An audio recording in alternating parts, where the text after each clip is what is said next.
There's an innocent, almost naive view when you're young that life is a common set of stages. You're born, you grow up, you get married, you have 2.4 children, you grow old, and then you fade to black. However, more often than not, life will put something on the table that blows up your expected trajectory. And that's what happens here. Hello, I'm Ed, father to Finn, who has significant special needs. This channel covers our journey and provides a parent's perspective on caring for someone with disabilities. Be sure to subscribe and be part of what happens next. Growing up, it's only natural that you predominantly learn about life through the eyes of your parents. Cat Stevens reinforced the view, find a girl, settle down, if you want you can marry. And I think there's almost an expected set of events you'll think you'll pass through. But as you grow up and you make your own experiences, you know that life is more than just a template. A grandparent might pass away, someone you know is involved in a car crash, a divorce, a great friend becomes seriously unwell and perhaps passes away. These things can instill some feelings that life is in fact very fragile and unpredictable. But at the same time, for me anyway, there was an underlying conception that although horrible events happen, and they'll shock and they'll hurt, that life's template will largely remain the same. Bex and I met at university, lived in the same student house for a while. Before we dated, we fell in love. And after our long-term relationship, when we graduated, we eventually had saved up enough money to live together. Fast forward about 5 years and we married. Very quickly, friends around us had soon started to marry, some had children. I'd be lying if I didn't admit that I was comparing our milestones to other people. You know, so-and-so got married around our age, so-and-so had their first child at this age. And perhaps this approach was just me and not what folk normally do. It didn't determine our own path, but really it was part of me building my own view on what was normal. Late 2007, Bex became pregnant, and in July 2008, Finn was born. Apart from the obvious excitement, the anticipation of having our first child, there was nothing medically remarkable in terms of the pregnancy. I don't recollect anything unusual from the scans. The only and fairly common event that was Finn was born nearly 2 weeks late. When Finn was eventually born, someone in the delivery room remarked he had an extra finger on his right hand. Even in the moment, thinking rationally, it wasn't something that necessarily worried me. It wasn't as though they'd said, Finn was unwell or anything critical. To me, at that point, it was just an additional digit on his hand. In fact, an Indian doctor later remarked very politely that within his culture, this was a lucky sign. Unfortunately, it was in fact an unlucky sign. The extra digit was to be part of a physiological condition that comes with other complications. In Finn's case, unfortunately that meant some brain abnormalities. That evening, Bex and Finn stayed in the hospital. I returned home for what really felt like some selfish rest. I also contacted some friends and family, advising them of Finn's birth. I'm fairly confident that I stuck to the normal update, when he was born, his weight, of course his name.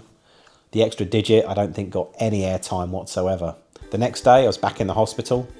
Being a first-time inexperienced dad, I didn't realise that Finn was slightly yellow, and even if I had noticed, I probably would have put this down to him being locked away from the world and the sun for his entire life to date, all of the 9 months.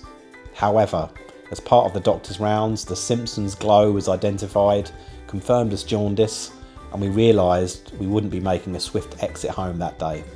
Worse still, Finn rapidly picked up an infection and had extreme breathing difficulties.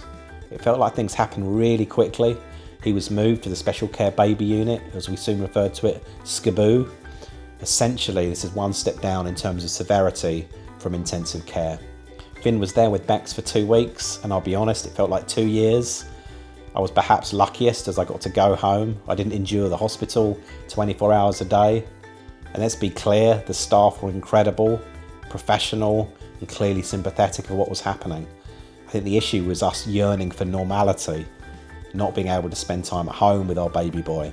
Every time I entered or exited the hospital, it felt like I shared a lift with a couple leaving the hospital with their newborn son, their newborn daughter in tow.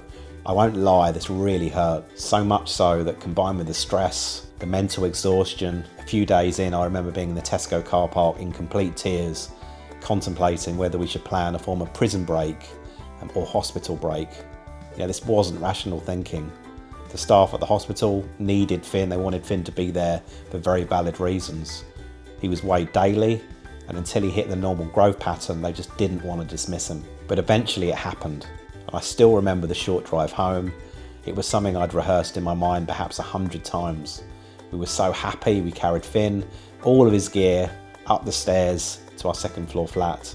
We put him on his playmat that had been in situ there for 2 weeks since Bex had gone in, and we stared at him for what felt like hours. Some normality had resumed, briefly. Mixed blessing is likely a slightly inaccurate expression, but one trigger from Finn being admitted to Scaboo was a full hospital MOT.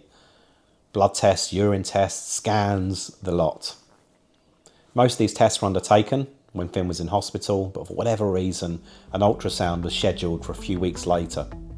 It's a day I'd rather was buried deeper in my brain, or ideally jettisoned completely. A brain scan was performed by a technician. As is customary, someone performs a scan and then provides the data of the scan to a consultant, who in turn discusses it with the patient and the family at a later date. The technician certainly gave sufficient clues from the scan that something wasn't normal with what he was looking at, yet frustratingly for us, he couldn't articulate the issue nor give us any comfort that things were going to be okay. We were simply put forward for an MRI scan that took place shortly after. An agonising wait of several days pursued before we were back in the hospital discussing the scans with our paediatrician. I must say he's an absolute saint of a man who we'll always be indebted to. He told us that an element of Finn's brain, the corpus callosum, that bridges the two parts of the brain together, hadn't fully developed, and also that Finn had a small pituitary gland. This gland is extremely important for hormone functions such as growth and metabolism.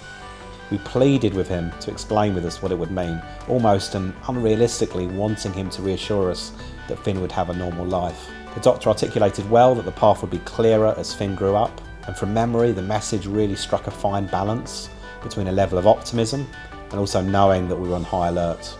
However, even at that point, with all the emotion, the raw fact of what was on the scan was really cemented in my mind, and the fact that we really needed to ready ourselves for the future. In an upcoming video, we'll talk about how we've come to, as best we can, mentally adjust to not following a normal path. We're not perfect parents, far from it, but have learned over time to ignore normal and focus on what is truly special. Thank you so much for watching. Your own story may be personal and private to you, but please leave a comment if you wish to. You can really help us by hitting subscribe. It will really aid get our content further afield. Also, kindly share this with someone you feel it may benefit. Thank you.